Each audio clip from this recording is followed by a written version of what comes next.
자, 누가복음 강의 우리 101번째 시간입니다. 자, 제목 같이 한번 읽어보시겠어요? 시작. 그 원한을 풀어주리라. 원한이라는 단어 저희 마음 가운데 조금 담아두시고요. 우리 본문 말씀 같이 한번 읽어보겠습니다. 너무 잘 아시는 말씀인데 우리 같이 한번 읽습니다. 시작. 예수께서 그들에게 항상 기도하고 낙심하지 말아야 할 것을 비유로 말씀하여 이르시되, 어떤 도시에 하나님을 두려워하지 않고 사람을 무시하는 한 재판장이 있는데, 그 도시에 한 과부가 있어 자주 그에게 가서 내 원수에 대한 나의 원한을 풀어주소서 하되, 그가 얼마 동안 듣지 아니하다가 후에 속으로 생각하되, 내가 하나님을 두려워하지 않고 사람을 무시하나 이 과부가 나를 번거롭게 하니 내가 그 원한을 풀어주리라. 그렇지 않으면 늘 와서 나를 괴롭게 하리라 하였느니라. 주께서 또 이르시되, 불의한 재판장이 말한 것을 들으라. 하물며 하나님께서 그 밤낮 부르짖는 택하신 자들의 원한을 풀어주지 아니하시겠느냐? 그들에게 오래 참으시겠느냐?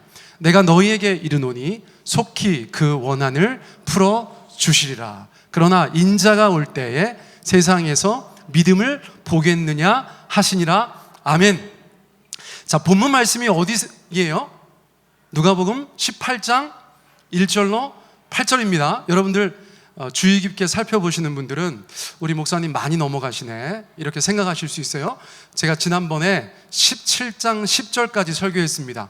아무도 모르셨겠지만 제가 그냥 이실직고 하는 거예요. 왜 넘어갔느냐? 제가 설교 준비하려고 누가복음 17장 11절부터 19절까지를 살펴보았어요. 여러분 잘 아시는 것처럼 10명의 나병 환자를 예수님께서 고쳐주시고, 그 중에 한 사마리아인만 예수님께 돌아와서 감사하는 그 본문입니다. 그런데 제가 3년 전에, 해수로 3년 전에 추수감사절에 그 설교를 했었어요. 그 기억이 있어서 제가 유튜브에 들어가서 저희 3년 전 설교를 다시 한번 들어보았습니다. 그랬더니 설교가 너무 좋아요. 다시 할 수가 없어. 제가 그쪽에 있을 때는 어쨌거나 새벽 예배가 없어서 주중에 설교를 한 3개 정도 덜 준비할 때니까 주일 설교에 정말 엄청나게 신경을 썼던 것을 제가 다시 한번 확인할 수 있었어요. 여러분 저 영상은 다시 한번 보시기 바랍니다. 제가 저 설교 다시 안 해요. 왜냐하면 저렇게 잘할 수가 없겠더라고.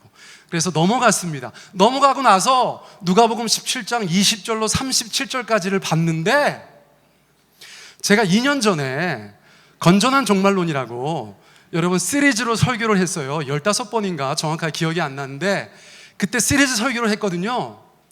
제가 그걸 다시 한번 살펴보았어요. 그랬더니 설교가 기가 막혀. 제가 그렇게 다시 할 수가 없겠더라고요. 그래서 또 넘어갔더니 오늘 본문인 것입니다. 여러분 어떤 상황인 줄 아시겠죠? 예전에 했던 거 다시 해도 되겠지만 어쨌거나 요즘에는 영상이 있으니까 여러분들께서 그 영상 다시 한번 살펴보십사 그렇게 당부 말씀드리면서 넘어갔으면 좋겠어요. 자, 그런데 누가복음 시작할 때 오늘이 101번째 설교인데 첫 번째 설교할 때 제가 누가복음의 특징을 말씀드렸던 적이 있습니다. 그 중에 두 번째 슬라이드인데 여러분 같이 한번 읽어보시겠어요? 자, 3번 시작. 이방인을 위한 복음서다. 4번 소외된 자들이 많이 등장한다.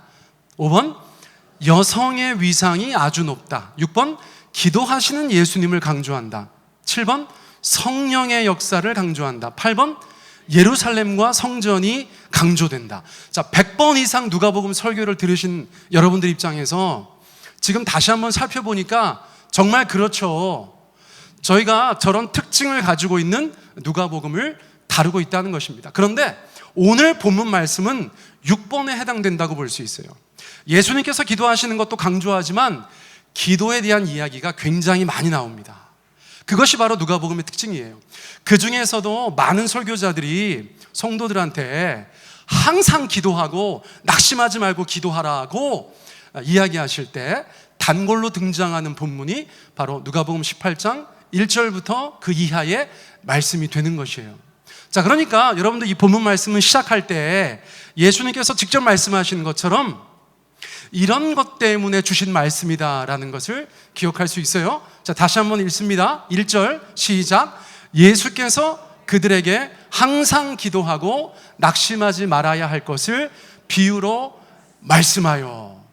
그러니까 이어지는 말씀은 저런 메시지를 담고 있다는 것입니다. 자, 그런데 한국말로는 항상 기도하고 낙심하지 말아야 할 것 이렇게 되어져 있는데, 원어의 뜻이나 영어 성경 살펴보니까 자, 두 가지입니다. 하나는 항상이라고 번역된 말은 지속적인 것이 중요한 것이에요. 여러분, 항상 기뻐하라 그래서 막 날마다 하하하 이러지 않잖아요. 항상 기뻐하는 것은 우리의 삶에 지속적으로 기뻐하는 것이죠. 마찬가지입니다. 항상 기도하라는 것은 24시간 기도하라 이런 것이 아니고 여러분들의 삶 가운데 기도가 끊이지는 않아야 된다는 말씀이에요. 지속적으로 기도하라는 말씀입니다. 여러분, 이 말씀 가운데 순종하시기 바랍니다. 여러분들의 삶 가운데서 기도가 끊길 듯 안 끊길 듯 하는 것은 괜찮은 것 같아요. 그런데 끊기면 안 되는 줄 믿습니다. 자, 옆에 분들한테 말씀하세요. 끊길 듯 안 끊길 듯 계속되시길 바랍니다. 이렇게 말씀해 주세요. 계속해서 왕성하면 더 좋죠. 그런데 제가 어쨌거나 눈높이에서 말씀드리는 거예요. 중요한 건 뭐냐면 끊기면 안 된다는 것입니다. 자, 그런데 그 다음에 무엇인가? 낙심하지 말아야 된다는 것이 원포인트예요. 포기하지 말아라입니다. 포기하지 말아라. 사람이 낙심되면 어떻게 되죠? 안 하게 되죠. 그래서 낙심하지 말아라는 것의 중요한 의미는 포기하지 말라는 것이에요. 그러니까 포기하지 말고 끊길 듯 안 끊길 듯 평생 주님 앞에 기도하는 삶이 되시기를 바랍니다. 그런데 저것만 얘기하면 이 비유에서 50%예요. 50%. 여러분, 제가 오늘은 본문 말씀을 이렇게 슬라이드로 만들 때 색깔을 달리해서 한 문장을 계속 강조해서 보여드렸어요. 눈치 빠르신 분들께서는 아까 본문 읽으시면서 보셨는 줄 믿습니다. 자, 어떤 문장이 계속해서 반복되고 있었죠? 원한을 풀어주리라. 원한을 풀어주소서. 원한을 풀어주리라. 같은 문장이 4번이나 반복돼요. 이 비유는 항상 기도하라, 포기하지 말아라 라는 내용을 가지고 있지만 일반적인 기도만을 가르치는 본문이 아니고 신원의 기도를 가르치는 본문이라는 것입니다. 자, 신원의 기도, 낯설다 그렇게 생각하실 분들이 많아요. 우리가 일상생활 가운데 신원이라는 말을 쓰지 않습니다. 그렇죠? 아버지, 저 억울한 일이 있어요. 신원해 주세요. 엄마, 오늘 학교에서 굉장히 억울한 일을 당했어요. 신원해 주세요. 이런 말을 쓰지 않죠. 그런데 어쨌거나 우리 조상들은 저 말을 썼어요. 성경에서 신원이라는 말이 많이 등장합니다. 자, 그래서 잠깐 공부하셔야 돼요. 신원은 어떤 뜻인가? 자, 읽어보세요. 신원의 뜻, 시작. 억울한 죄나 원통한 일을 풀어버리는 것입니다. 이거 중요하죠? 안 쓰는 말인데 의미는 알겠어요. 우리의 삶 가운데 그런 일들이 있습니다. 억울한 일을 당했을 때, 원통한 일을 당했을 때 그것을 푸는 것을 신원한다라고 말한다는 것이에요. 그런데 그 단어를 정의하는 말에 억울하다라는 말과 원통하다는 말이 있죠. 저것도 저희가 다 아는데 어쨌거나 사전적인 의미 한번 다시 보겠습니다. 억울한 게 무엇입니까? 애매하거나 불공정하여서 마음이 분하고 답답한 것. 여러분, 우리가 인생을 살면서 억울한 일이 있습니까? 없습니까? 어릴 때부터 우리의 어린 자녀들도 억울함을 호소할 때가 있죠. 예를 들면 저는 집에서 억울한 일이 좀 있는데 제가 뭘 많이 갖다 버려요. 청소도 제가 많이 합니다. 애들 책상에 가가지고 쓰레기 같아 보이는 것들은 제가 막 다 버리거든요. 저희 아내 화장대에서도 버릴 것 같은 것은 막 버리거든요. 제가 그러는 거 제가 알고 인정합니다. 그런데 때로는 제가 안 버린 것을 저희 가족들은 제가 버렸다고 확신할 때가 있어요. 그래서 아이들이 막 갑자기 뛰어와가지고 아빠 또 그거 버렸죠? 억울해요.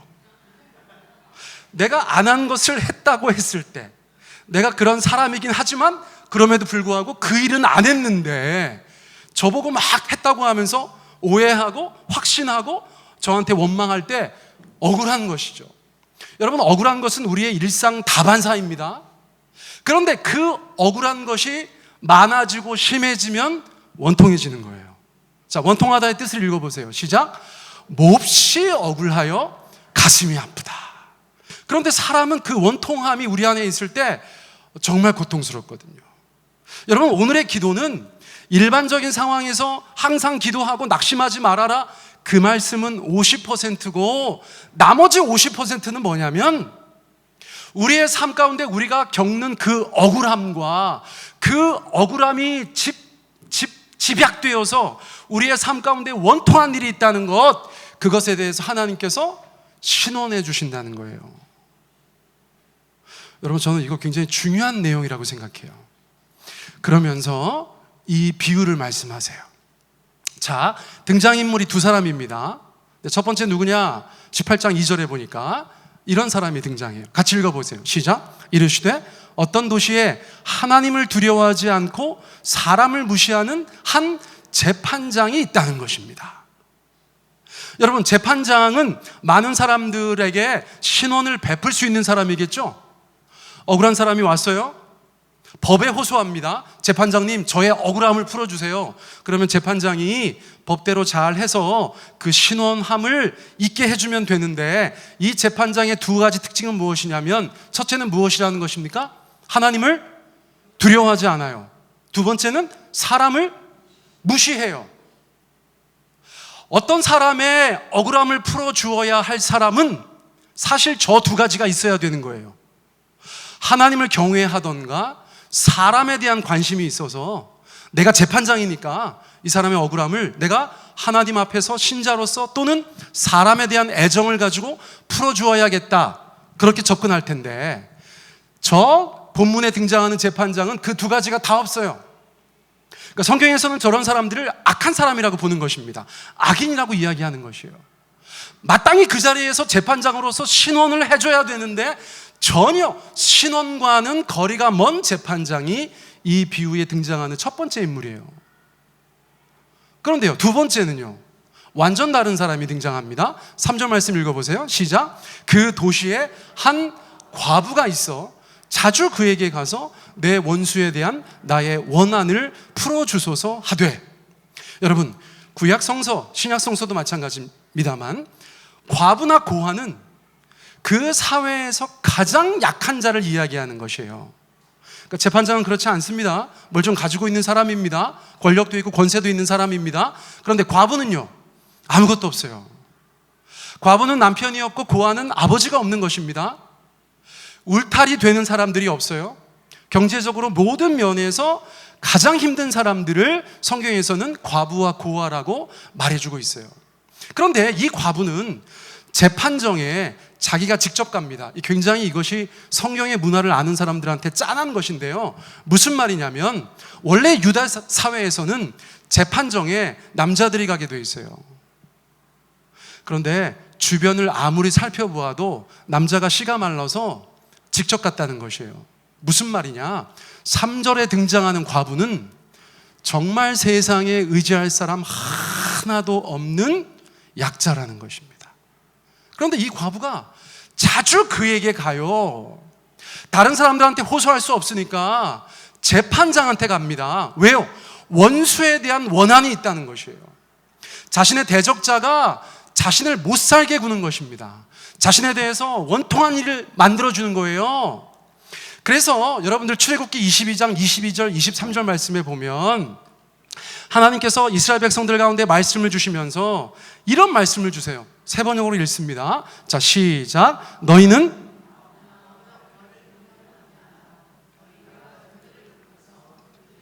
부르짖으면 나는 반드시 그들의 부르짖음을 들어주겠다.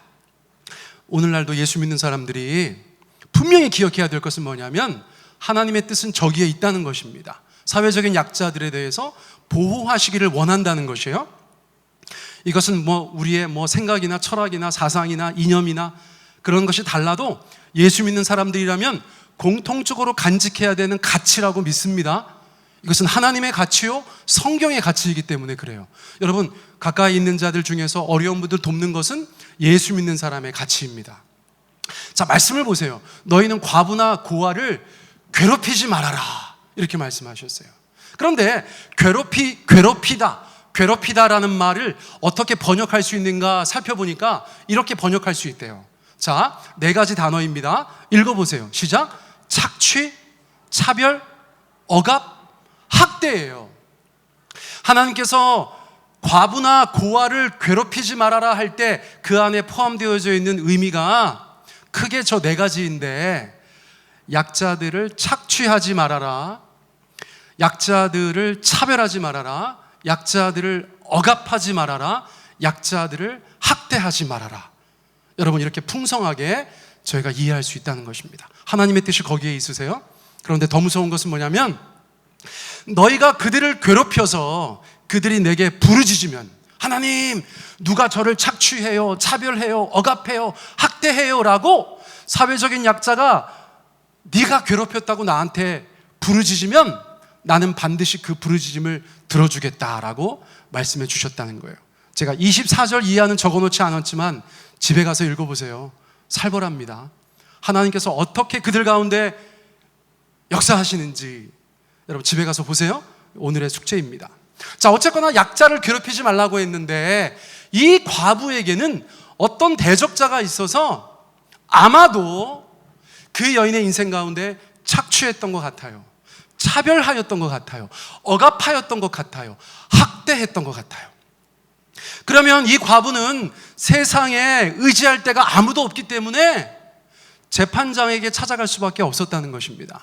그런데 안타깝게도 그 재판장은 하나님도 경외하지 않고 사람에게도 관심이 없는 그 자리에 있으면 안 되는 재판장이었다는 거예요. 비유가 아주 극과 극의 인물을 대비시키고 있다는 것입니다. 그런데 그 재판장이 결국은 그 여자의 신원을 풀어줍니다. 왜 그래요? 하나님을 경외해서도 아니고 이 여자를 생각해서도 아니고 이기적인 이유 때문에 그렇습니다.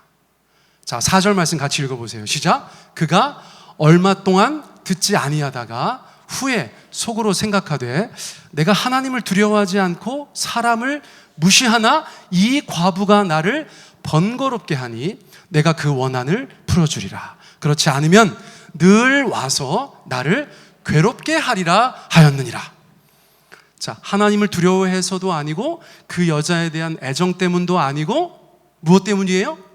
자기가 번거롭고 그 여자를 가만히 보니까 앞으로도 자기를 괴롭게 할 것이 분명하기 때문이죠. 여자 입장에서 어떻게 한 것입니까? 여러분, 쉽지 않은 일이에요. 용기를 내어서 끈질기게 자신의 요청을 재판장에게 했다는 것입니다. 이 2가지가 맞물렸을 때 그 악한 재판장이 이 불쌍한 과부의 신원을 풀어주었다는 것이에요. 원한을 풀어주었다는 것이에요. 자, 그러면서 중요한 것은 이것입니다.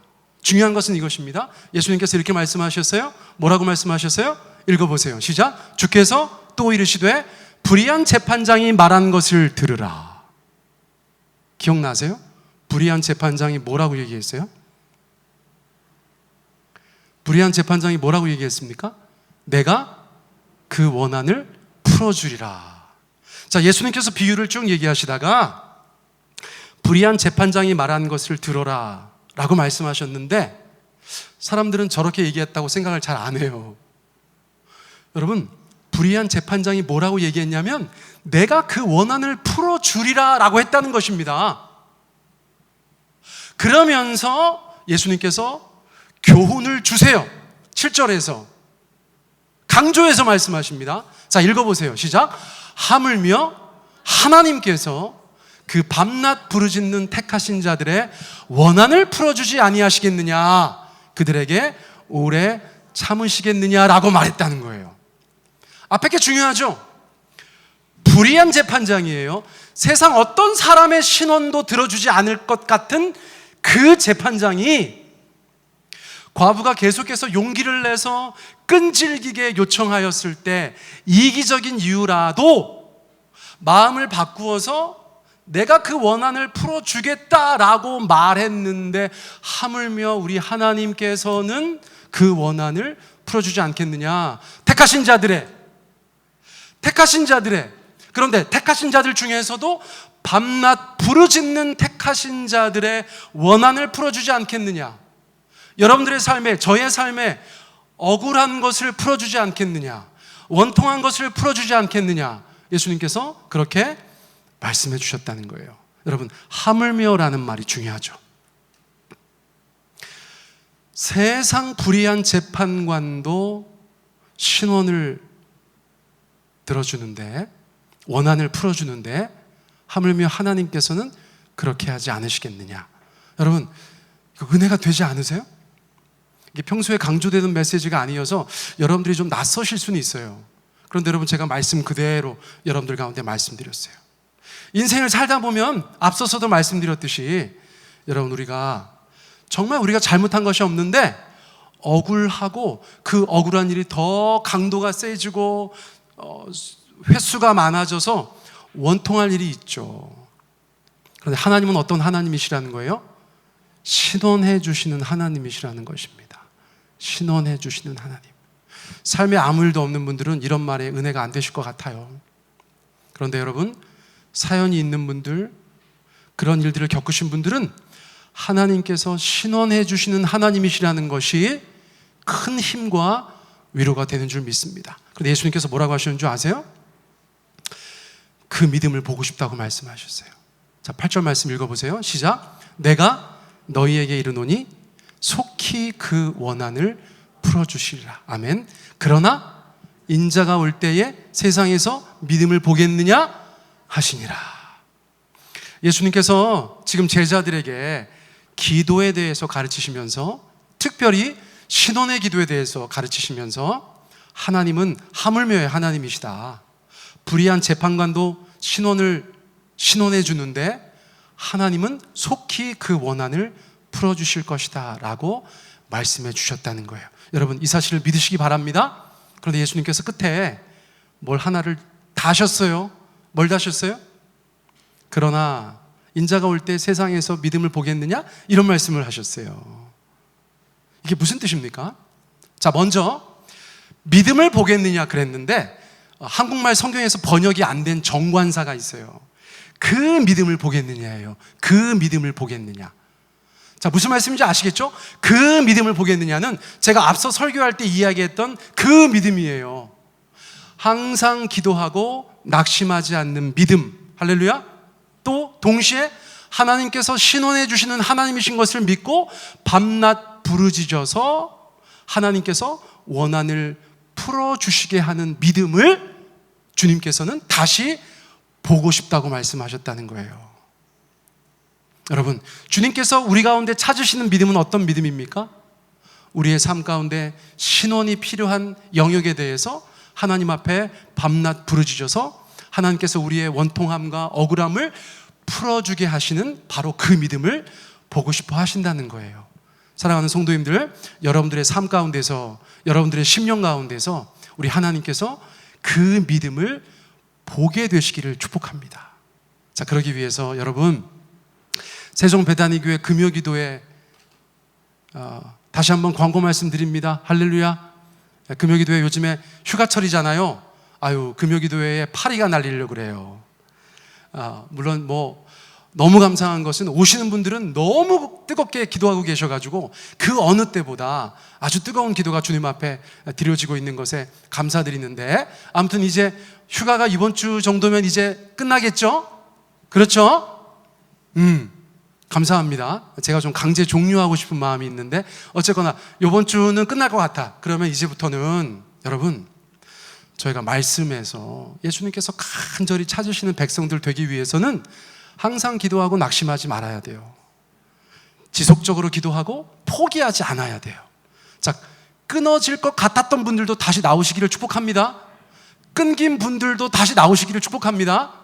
우리 옆에 라운지에서 금요일 날 저녁 8시 반부터 10시까지 1시간 반 저희가 정말 집중해서 기도하는데 여러분, 그 시간에 함께 해주셨으면 좋겠어요. 그래서 제가 이거 설교 준비하다가 생각한 건데, 돌아오는 금요일 말고 그 다음 주 금요일에 우리 재직 특별 기도회로 모이면 좋겠다는 생각이 듭니다. 할렐루야. 네, 그래서 목자 목녀님들, 운영위원들 같이 모여서 우리 하반기 새롭게 시작하는데 이제 공간 문제도 저희가 무엇인가 결정할 때가 됐고 한번 뜨겁게 같이 기도하고 우리 주님 앞에 그렇게 나아갔으면 좋겠다, 그런 생각이 듭니다. 사랑하는 성도님들, 우리가 인생을 살아가다가 억울한 일이 있을 수 있어요. 억울한 일. 그 억울한 일이 우리의 삶 가운데 원통한 일이 될 때가 있어요. 그런데 하나님은 그것을 풀어주시겠다고 하시는 하나님이십니다. 할렐루야. 다른 데 어디 가서 그 감정 가지고 사고치고 그 나쁜 거 가지고 다른 사람들한테 나쁜 영향 주고 억울한 것 때문에 자기 자신 원망하면서 주변을 원망하면서 살아가라고 말씀하시는 것이 아니라 밤낮 하나님 앞에 그 억울함과 원통함을 부르짖으라고 말씀하세요. 그러면 하나님께서 풀어주리라. 그 원한을 풀어주리라. 여러분, 주님께서 그 약속하신 우리의 아버지 되신다는 사실을 오늘 설교를 통해서 여러분들이 분명히 기억하셔야 돼요. 여러분, 다른 거 없어요? 여러분들의 억울함을 주님께서 풀어주실 거예요. 밤낮 부르짖을 때 하나님께서 속히 풀어주실 거예요. 이 시간 우리가 주님 앞에 우리 같이 한번 기도하면 좋겠는데, 여러분 찬송 한번 하고 기도할까요? 가슴에 손을 한번 얹고 찬양할까요? 네, 주님과 같이. 아시는 분들은 눈 감으셔도 되겠어요. 주님과 같이 내 마음 만지는 불들 없네. 오랜 세월 찾아 난 알았네. 내게 주밖에 없네. 주잡이 강같이 흐르고 주 손길 치료하네.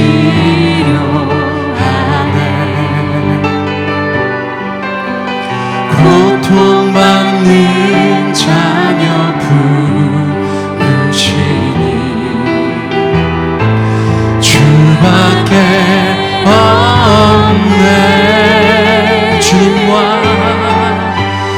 주님과 같이 내 마음 만지는 분은 없네. 오랜 세월 찾아 난 알았네. 내게 주밖에. 다시 한번 찬양합니다. 주님과 같이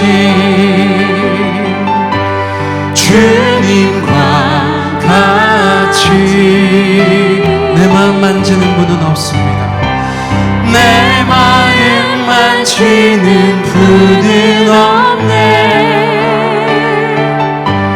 오랜 세월 찾아 난 알았네. 내게 주밖에 없네. 주잡이 강같이 흐르고 주잡이 강같이 흐르고 주 손길 치료하네. 고통받는 자녀 품으시니 고통받는 자녀 품으시니 주밖에 없네. 주님과 같이 주님과 같이 내 마음 만지는 분은 없네. 오랜 세월 찾아 난 알았네. 내게 주밖에 없네. 아멘. 계속해서 반주해 주시고요. 여러분, 우리가 주님 앞에 살아갈 때, 이 세상을 살아갈 때 어린아이도 억울함을 느낄 때가 있어요. 어린아이들도 억울함을 느낄 때가 있다고요. 하물며 우리겠습니까? 가정에서, 집안에서 많은 일들을 겪어요. 사회에서, 직장에서, 우리 지역사회에서 우리 지인들 간에 여러 가지 일들을 겪을 때가 있어요. 그런데 그때 억울할 때가 있어요. 원통할 때가 있어요. 그것을 어디 하소연하는 때도 없고 누가 풀어주기도 어려울 때가 있어요. 그런데 여러분, 하나님이 신원의 하나님이시다 라는 것을 말씀해 주세요. 그 문제를 가지고 밤낮 부르짖는 택하신 자들을 위해서 그 원한을 풀어주시겠다고 해요.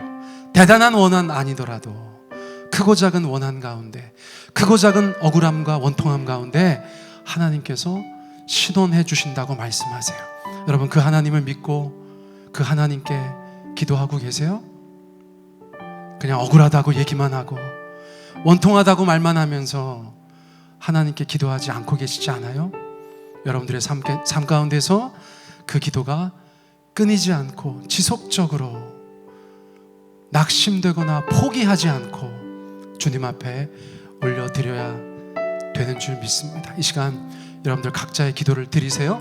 오늘 말씀 들으시면서 여러분들 떠올랐던 생각들, 사건들, 여러분들의 삶의 사연들, 그 비하인드 스토리가 있다면 여러분들 하나님 앞에서 그렇게 기도하세요. 여러분 반주 크게 해주세요.